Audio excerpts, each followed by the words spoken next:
In the quiet of the night, the sound of soft ukulele strings filled the small hospital room as Johnny sat quietly in the chair next to his sister's bed. His fingers strummed each chord carefully, not too loudly, but enough for the music to reach her. It was the same song he had played every day for the past month, a tune his mother used to sing when they were younger. Maryanne had always loved it, but now the notes seemed to hang in the air, lost on someone who could no longer hear them. Maryanne, just 14 years old, lay motionless in the hospital bed, her dark brown hair spread across the pillow, her skin pale from weeks of inactivity. The machines beside her beeped steadily, marking each heartbeat, but otherwise she gave no sign of life, no movement, no response, nothing. It had been this way since the accident. Johnny, only 8 years old, had never felt more powerless in his life. His once vibrant and active sister had always been the one to encourage him to play music, especially the ukulele, which she had taught him over the summer.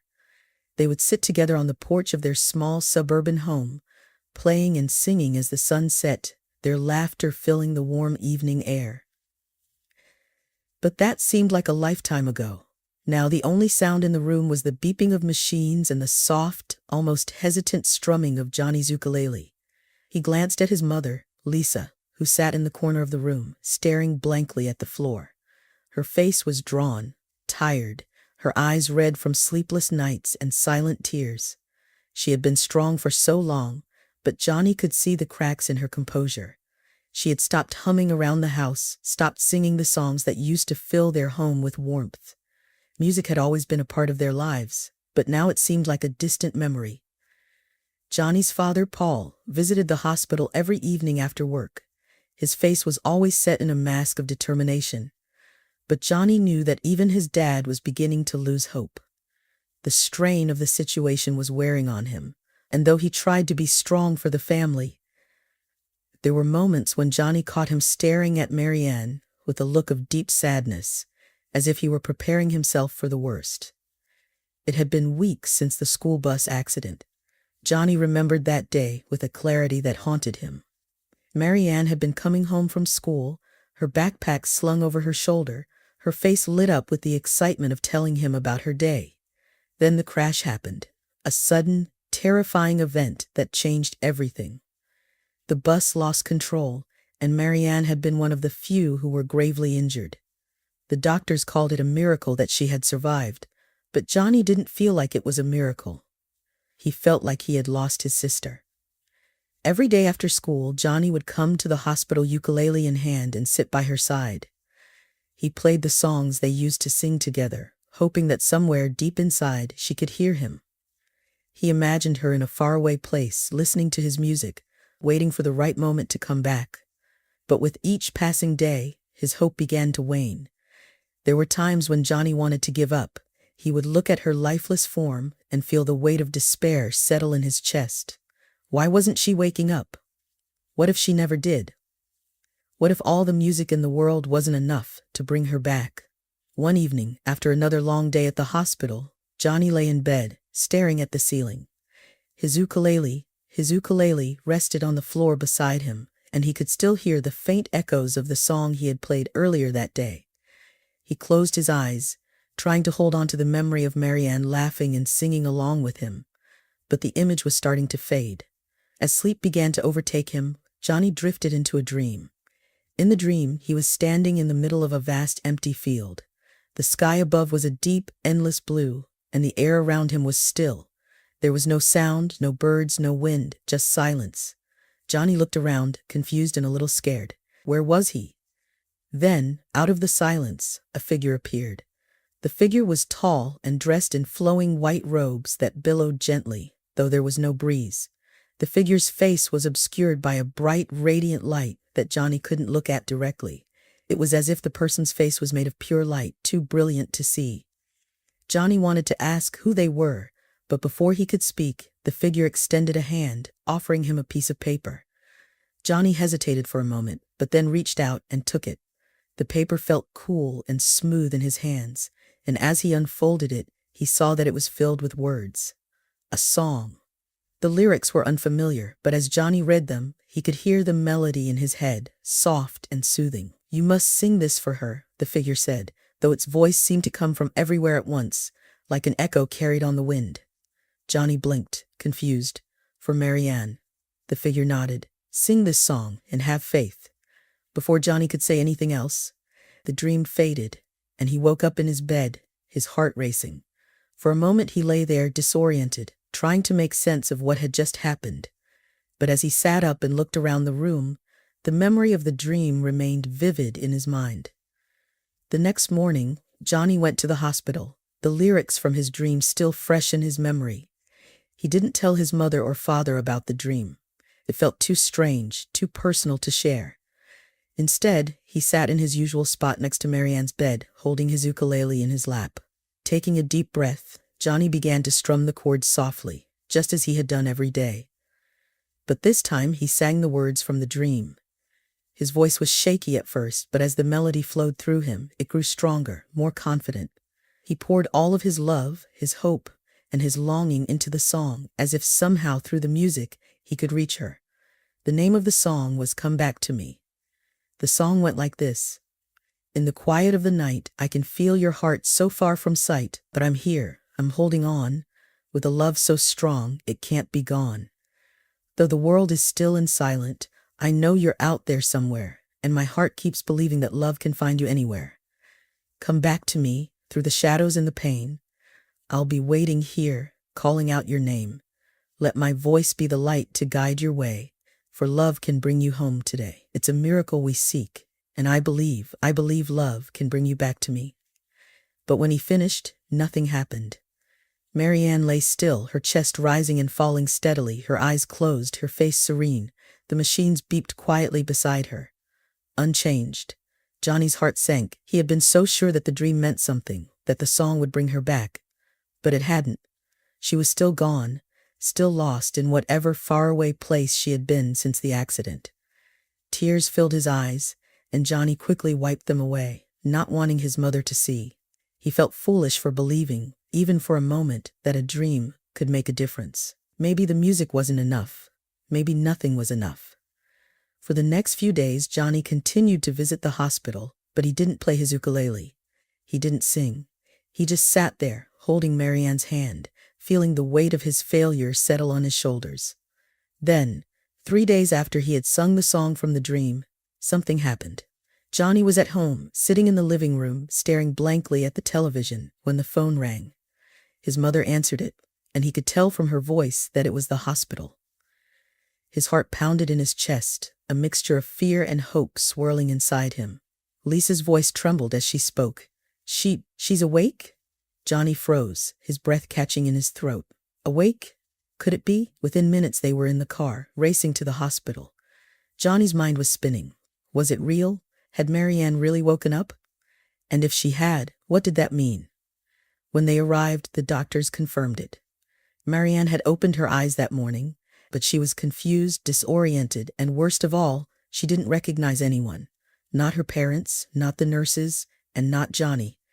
The moment Johnny walked into the room, his heart sank. Maryanne was sitting up in bed, her eyes open, but they were empty, like she was staring through everything and everyone. She didn't even glance at him as he entered. "Maryanne?" Johnny's voice was small, hesitant, as he took a step closer to the bed. "It's me, Johnny." But there was no flicker of recognition in her eyes. She just looked at him blankly, as if he were a stranger. Johnny's chest tightened, and he felt the sting of tears behind his eyes. She was awake, but she wasn't really back. Not yet. If you believe in the power of love and hope, make sure to hit the like button. Johnny and his sister's journey is just beginning, and deeply moving moments are still ahead. Don't miss out. The drive home from the hospital was quiet. Johnny sat in the back seat, staring out the window as the city streets blurred by, his mind racing. Maryanne had woken up. She had opened her eyes. It was the moment he had been praying for, the miracle his family had been holding on to. But now that it had happened, it felt wrong. She didn't know him. Her eyes, once full of life and laughter, had been empty, like she was seeing him, but not really seeing him. The doctors had called it post-traumatic amnesia, explaining that it was common for patients who had been in a coma for as long as she had. But that didn't make it any easier. His sister was awake, but she was still gone. His mother, Lisa, had tried to keep it together at the hospital, but Johnny could see the devastation in her eyes.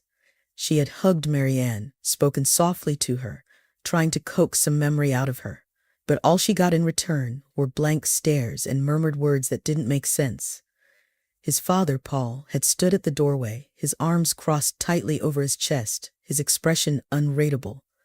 Johnny had watched all of this unfold, a heavy feeling growing in his chest. He felt like he had failed. The dream, the song, it had all been for nothing. Maryanne had woken up, yes, but it wasn't because of him. His music hadn't brought her back the way he thought it would. She was awake, but not really. As the car pulled into the driveway, Johnny's fingers tightened around the small ukulele resting on his lap. The instrument felt heavier now, as if it had lost its magic. He had stopped playing it after the song from his dream had failed, and he wasn't sure if he'd ever want to play it again. "Johnny, honey, are you okay?" His mother's voice broke the silence as she turned to look at him from the front seat. Her eyes were red, the fatigue of the past weeks weighing heavily on her face. Johnny hesitated, then nodded. "Yeah," he mumbled, though the word felt hollow in his throat. Lisa smiled weakly, but it didn't reach her eyes. "It's going to be okay," she said, her voice shaky. "The doctor said her memory might come back with time. We just have to be patient."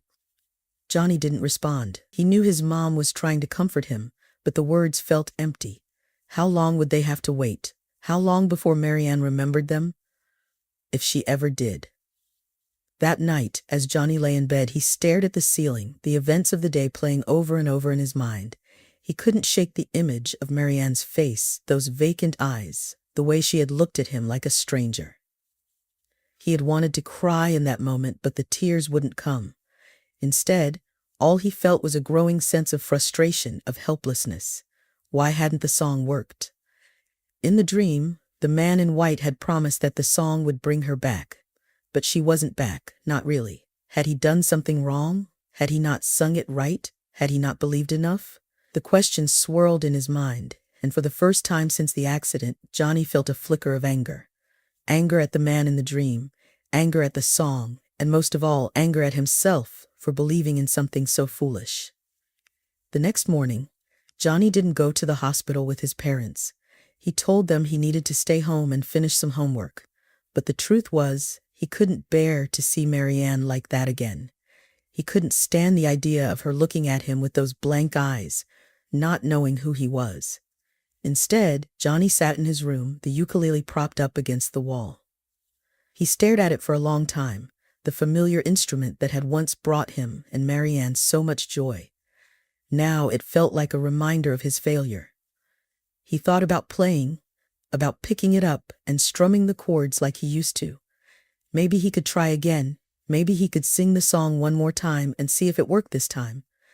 But the thought made his stomach turn. What was the point? It hadn't worked before, and it wouldn't work now. For the next few days, Johnny went through the motions. He went to school, did his homework, and visited the hospital with his parents. But he didn't play his ukulele. He couldn't bring himself to touch it. Every time he looked at it, it felt like a weight in his chest, a reminder of everything that had gone wrong. Maryanne's condition remained the same. She was awake, but she didn't recognize anyone. The doctors ran tests, hoping to find something could explain the amnesia, but nothing came up. They told the family that it would take time, that they had to be patient. But Johnny could see the strain it was putting on his parents. His mom was trying to stay positive, but every time she left the hospital, she looked more and more defeated. His dad, usually so strong, had grown quieter, more withdrawn. One afternoon while sitting in the hospital room, Johnny watched as his mother tried once again to connect with Maryanne. She showed her old photos, told her stories from their childhood, but Maryanne just stared blankly at the pictures, her brow furrowed in confusion. "Do you remember this, sweetheart?" Lisa asked, her voice filled with forced cheer. She pointed to a photo of Maryanne and Johnny playing together in the backyard, ukuleles in their hands. "You and Johnny used to play this song all the time." Maryanne blinked, her eyes flicking between the photo and Johnny, who sat quietly in the chair by the bed. There was no recognition, no spark of memory, just confusion. Lisa's smile faltered, and she quickly put the photo away, trying to hide the disappointment on her face. But Johnny saw it. He saw the way her shoulders slumped, the way her hands shook slightly as she stuffed the pictures back into her bag. That night, Johnny lay awake in bed, staring at the ceiling once again. The weight of everything was pressing down on him, and he felt like he was drowning. His sister was awake, but it wasn't her, it was someone else. Someone who didn't know him, who didn't remember anything about their life together. The thought made his chest ache. He reached for the ukulele, his fingers brushing the strings lightly. The familiar feel of the instrument under his hands brought a wave of memories, of him and Maryanne sitting on the porch, laughing and playing together. It had always been their thing. Music had always been what brought them together. And now it felt like that connection was gone. Johnny closed his eyes, the melody of the song from his dream playing softly in his mind. He remembered the way he had sung it, the way he had believed, even if just for a moment, that it would work, that it would bring her back. But it hadn't, and now he didn't know if he could believe in anything anymore. The next day, Johnny went to the hospital alone. His parents were at work, and he told them he wanted to visit Maryanne by himself. He needed to see her, needed to try one last time. When he arrived, Maryanne was sitting up in bed, staring out the window. She didn't turn when he entered the room, didn't acknowledge him at all. It was as if he wasn't even there. Johnny swallowed hard, the weight in his chest growing heavier with each step he took toward her. He sat down in the chair by her bed, the ukulele resting on his lap. For a long moment he just sat there, staring at her, waiting for something, anything to happen. But she didn't move, didn't speak. She just stared blankly out the window, lost in a world that Johnny couldn't reach. "I miss you," Johnny whispered, his voice barely audible. "I don't know if you can hear me, but I miss you so much." There was no response, no flicker of recognition, just silence. Johnny felt the tears welling up in his eyes, but he blinked them away. He couldn't cry. Not now. Taking a deep breath, Johnny picked up the ukulele and began to play. The chords were soft, hesitant at first, but as they mellowed the room, his fingers moved more confidently over the strings. His voice wavered as he sang, the words catching in his throat. But he kept going, pouring all of his emotions into the music, hoping that somewhere deep inside, Maryanne could hear him. And then, as the final notes hung in the air, something happened. Maryanne stirred. Johnny's fingers moved gently over the strings of his ukulele, the soft melody filling the hospital room like it had done so many times before. But this time, there was something different in the air. Maryanne, who had been lying quietly with her eyes half closed, suddenly stirred. Johnny kept playing, his heart pounding as he glanced at her. Her face twitched slightly, her eyes fluttering open, and for the first time since the accident, she seemed present. She wasn't looking past him or through him. She was looking at him. He didn't stop. He couldn't. His fingers moved automatically, the familiar notes guiding him as he played the song they used to share, the same song he had sung from the dream, the one the man in white had given him. Johnny's voice was soft, trembling slightly with emotion, but he kept singing, afraid that if he stopped, the moment would slip away. Maryanne watched him, her eyes wide and filled with something Johnny hadn't seen in weeks. Recognition. She didn't say anything at first, just listened, her gaze following every movement of his fingers as they danced across the strings. It was as if she were absorbing the music, letting it flow through her, awakening something deep inside. Johnny finished the song, the final notes hanging in the air, and for a moment, everything was still. He couldn't bring himself to look away from her, his heart racing with a mixture of hope and fear. What if she didn't say anything? What if she didn't remember? But then, just as he was about to give up, Maryanne spoke. "Johnny." Her voice was weak, but clear enough to make his heart skip a beat. He blinked, his breath catching in his throat. "Maryanne?" he whispered, leaning closer to her bed, unable to believe what he was hearing. "I remember that song," she said, her voice trembling with emotion, her eyes filled with tears as she looked at him, and for the first time, Johnny saw his sister, the real Maryanne, looking back at him. "You do?" Johnny asked, his voice shaking as he wiped his eyes quickly. He couldn't let himself cry, not yet. "You remember?" Maryanne nodded slowly, her gaze distant for a moment as if recalling something deep from within. "Yes," she whispered. In my dreams, while I was asleep, there was a little angel. He was with me the whole time, sitting beside me, and he played that same song." Johnny's heart pounded in his chest as she spoke, the dream he had so vividly replaying in his mind. "An angel?" he asked softly. Maryanne nodded again, this time with more certainty. "Yes, a small angel. He told me I needed to come back, that there were people here who loved me, people who were waiting for me." Her voice cracked, and tears began to roll down her cheeks. "He said I had a mission with you, Johnny, that we still had something important to do together." Johnny stared at her, his throat tight with emotion. He felt a rush of warmth and relief surge through him. Like the weight of weeks of fear and uncertainty had been lifted in an instant. The music, the dream, everything. It had worked. She had come back to him.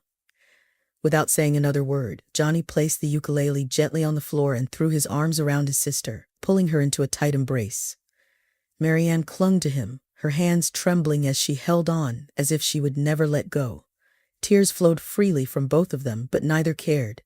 It was a moment they had both longed for, and now that it was here, they let themselves be completely consumed by it.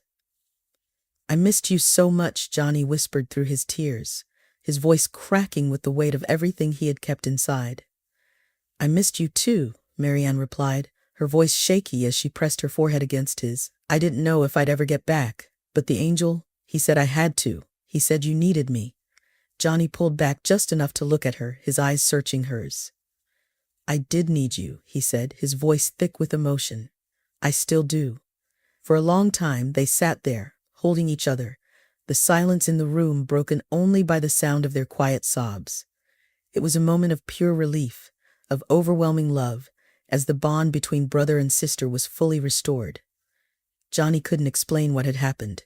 He didn't know if it was really an angel, or if the dream had been more than just a dream. But in that moment, none of that mattered. All that mattered was that Maryanne was back. She had returned to him, and they had a future ahead of them, a mission, just as she had said. When they finally pulled away from each other, both wiping the last of their tears, Johnny smiled through the lingering emotion.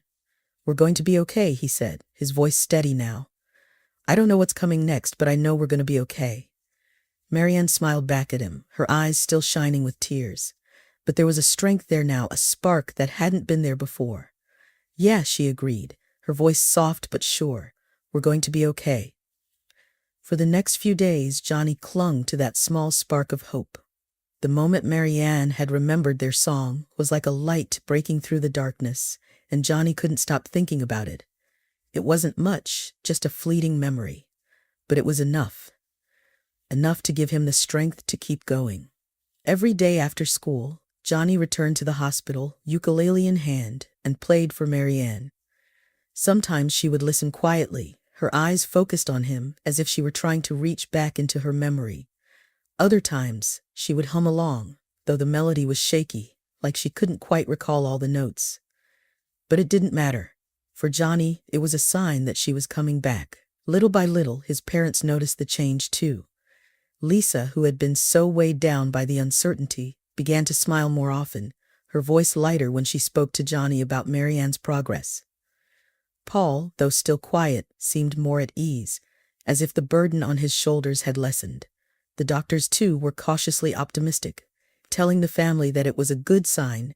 Maryanne was beginning to recognize familiar things, like music. But even with the small improvements, Maryanne's memory was still fragmented. There were days when she seemed more like herself, recalling pieces of her life before the accident, small details like her favorite songs, the names of her friends, or memories of summer vacations. But other days were harder. She would wake up confused, disoriented, and the frustration of not being able to remember would bring her to tears.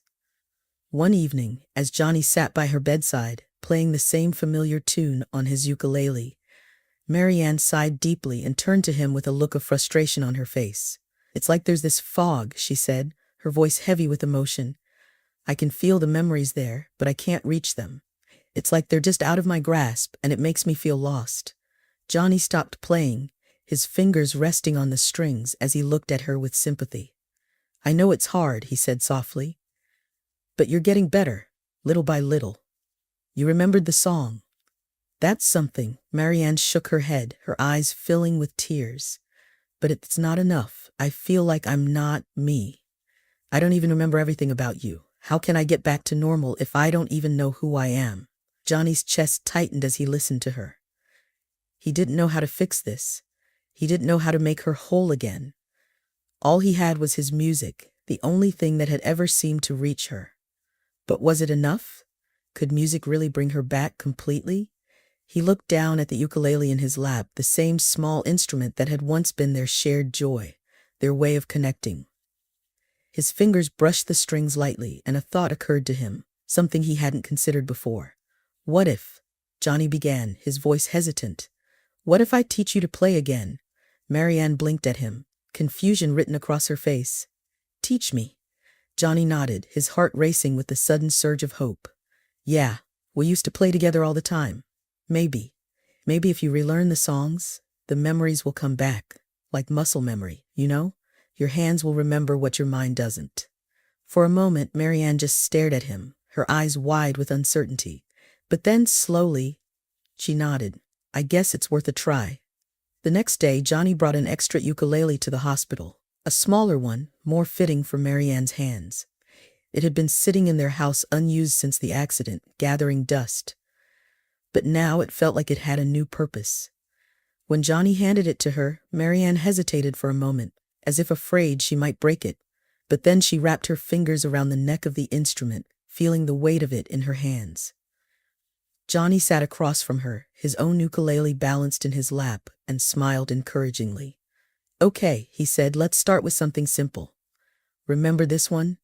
He began to strum a slow, familiar pattern, a melody they had played countless times before. It was the same song from his dream, the one that had brought him so much hope and heartache. Maryanne's brow furrowed in concentration as she watched Johnny's fingers move over the strings. Then tentatively, she tried to mimic his movements. The first few notes were rough, her fingers stumbling over the strings awkwardly. But Johnny didn't correct her. He just kept playing, offering gentle encouragement with a smile. Keep going, he said softly. You're doing great. It took time, more time than Johnny had expected. But slowly, over the course of several days, Maryanne's fingers began to remember the motions. She was far from the skilled player she had once been, but the progress was undeniable. Each day, her confidence grew, and with it, pieces of her memory seemed to come back. One afternoon, as they sat together, playing a duet in the soft afternoon light filtering through the hospital window, Maryanne suddenly stopped. She looked down at the ukulele in her hands, her brow furrowing as if something had just clicked. Johnny, she said quietly, her voice filled with wonder. I remember this. I remember when we learned this song. We were on the porch, and Mom was in the kitchen. She was humming along, and you kept messing up the chords because you couldn't stop laughing. Johnny's heart skipped a beat. He stared at her, wide-eyed, hardly daring to believe what he was hearing. You remember that? Maryanne nodded, her eyes welling up with tears. Yeah, I remember. It was right before school started, right before the accident. For a moment, neither of them spoke. The weight of the memory hung between them, and Johnny felt a surge of relief so powerful it almost brought him to tears. She was coming back. Slowly but surely, Maryanne was finding her way back to him, to their family, to herself. Over the next few weeks, Maryanne's progress continued. The fog in her mind seemed to lift more and more each day, and the memories that had once been locked away slowly returned. Some days were still harder than others. There were still moments when she felt frustrated or lost. But the more they played together, the stronger she became. Johnny's parents, too, were overwhelmed with relief. They had spent so many sleepless nights wondering if Maryanne would ever be the same. And now, watching her play music with Johnny, seeing the light return to her eyes, they knew that their family was healing. One evening, after a long session of playing together, Johnny and Maryanne sat in silence, their ukuleles resting in their laps. The hospital room was bathed in the golden light of the setting sun, casting a warm glow over everything. I missed this, Maryanne said softly, her voice filled with emotion. I missed playing with you. I didn't realize how much I needed it. Johnny smiled, his heart full. Me too, he replied. It's like we're finding our way back, you know? Maryanne nodded, tears shining in her eyes. Yeah, and I'm not gonna let go again. That night, as Johnny left the hospital and headed home with his parents, he felt something he hadn't felt in a long time. Peace. The weight that had been pressing down on him for weeks had finally lifted, and for the first time, he believed, truly believed, that everything was going to be okay. But what he didn't know was that their journey wasn't over yet. There was still one more moment that would change everything, a moment that would remind them all of the true power of music, love, and miracles. The final days in the hospital passed quickly, each one marked by the gradual return of Maryanne's memory. Though not every detail had resurfaced and some moments were still clouded, her spirit was stronger. The doctors were astonished by her recovery, calling it a miracle, one they couldn't quite explain. But Johnny didn't need an explanation. He knew, deep in his heart, that it was the music that had brought her back. Music, and the unbreakable bond they shared. On the day Maryanne was finally discharged, the air in the hospital room felt different. There was a lightness, a sense of closure and relief, as if the weight that had been hanging over the family for so long had finally lifted. Lisa couldn't stop smiling, her eyes bright with happiness as she helped Maryanne pack her things. Paul, standing at the doorway, had a rare smile on his face as well. His usual stern expression softened by the joy of seeing his daughter walk out of the hospital on her own 2 feet. Johnny, though quiet, was filled with a mix of emotions: relief, gratitude, and something deeper. A sense that what they had experienced was more than just recovery. It was something miraculous. Something that had changed them all. As they prepared to leave, a nurse entered the room with a clipboard in hand, her smile wide as she congratulated Maryanne on her progress. "You're an inspiration," the nurse said warmly. "The way you've come back, it gives hope to so many people." Maryanne, still a little shy about all the attention, smiled softly. "It wasn't just me," she said, glancing at Johnny. "It was him too. He never stopped playing for me." Johnny's face flushed with a mix of pride and modesty. He hadn't done it for recognition. He had done it because he loved her. But hearing Maryanne say that, acknowledging the role he had played in her recovery, made his heart swell. As they left the hospital, stepping out into the warm afternoon sun, Johnny couldn't help but feel like they were starting a new chapter, one filled with hope and possibility. But it wasn't until later, that evening, back at home, that something truly remarkable happened. They were sitting in the living room, enjoying a quiet evening together. Lisa was in the kitchen, humming a familiar tune as she prepared dinner, and Paul was reading the newspaper in his usual chair. Maryanne and Johnny sat on the couch, their ukuleles resting in their laps. It had become their ritual, playing together every evening, slowly rebuilding the bond that had been fractured by the accident. As Johnny strummed a familiar melody, one they had played countless times before, Maryanne's eyes suddenly lit up. She paused, her fingers hovering over the strings as if a realization had just hit her. "Johnny," she said, her voice filled with excitement, "I remember something. Something important." Johnny stopped playing and looked at her, his heart racing. "What is it?" Maryanne's eyes were wide with wonder. When I was asleep, in the coma, I wasn't completely gone. I could hear things. Not everything, but sometimes it was like there was a song guiding me back, and there was this voice. It wasn't yours, but it was telling me not to give up, that there were people who loved me here, waiting for me. Johnny's breath caught in his throat. The dream, the man in white, the song, it all came rushing back to him, the memory of that strange and vivid dream where he had been given the song that brought her back. Maryanne continued, her voice trembling with emotion. "I didn't understand it at the time, but now I think I know. That song, it's what kept me connected to you. It's what helped me find my way back." Tears welled up in Johnny's eyes. He had believed in the power of the song. But hearing Maryanne confirm it was more than he had ever hoped for. It was real. The dream, the song, it had all been real. Lisa and Paul, overhearing the conversation from the kitchen, joined them in the living room, their faces filled with awe. "What do you mean, sweetheart?" Lisa asked, sitting down beside her daughter. Maryanne looked at her mother, her eyes shining. "It's hard to explain, but it was like there was this place between life and something else. And the only thing that kept me grounded was the music. Johnny's music." Paul, who had always been the more practical one, nearer, looked at Johnny with a newfound respect. "You really brought her back," he said, his voice thick with emotion. "You never gave up." Johnny wiped his eyes, nodding. "I couldn't. I just couldn't." For a long moment, the family sat together in silence, the weight of everything they had been through settling over them. It was a moment of understanding, of gratitude for the miracle that had happened right in front of them. But then Maryanne smiled, a mischievous twinkle in her eye. "So, are we going to keep this music to ourselves? Or are we going to share it with the world?" Johnny blinked, confused. "What do you mean?" Maryanne's smile widened. "I mean, we have something special here, something that could help other people. What if we played for them? What if we went to hospitals, nursing homes, places where people need hope?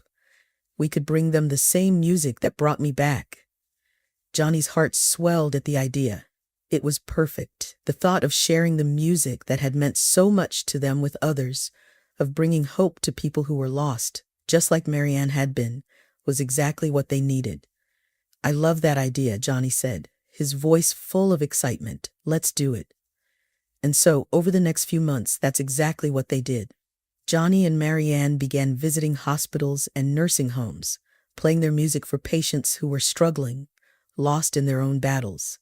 They played for people who were unconscious, just as Maryanne had been, hoping that the music might reach them the way it had reached her. It wasn't long before their story spread. Local news stations picked it up, telling the story of the brother and sister who used music to bring each other back from the brink. And as their story grew, so did their mission. More musicians joined them, visiting hospitals and spreading the healing power of music to those who needed it most. For Johnny, the real miracle wasn't just that Maryanne had come back. It was that, together, they had found a way to take what they had experienced and turn it into something bigger, something that could change lives.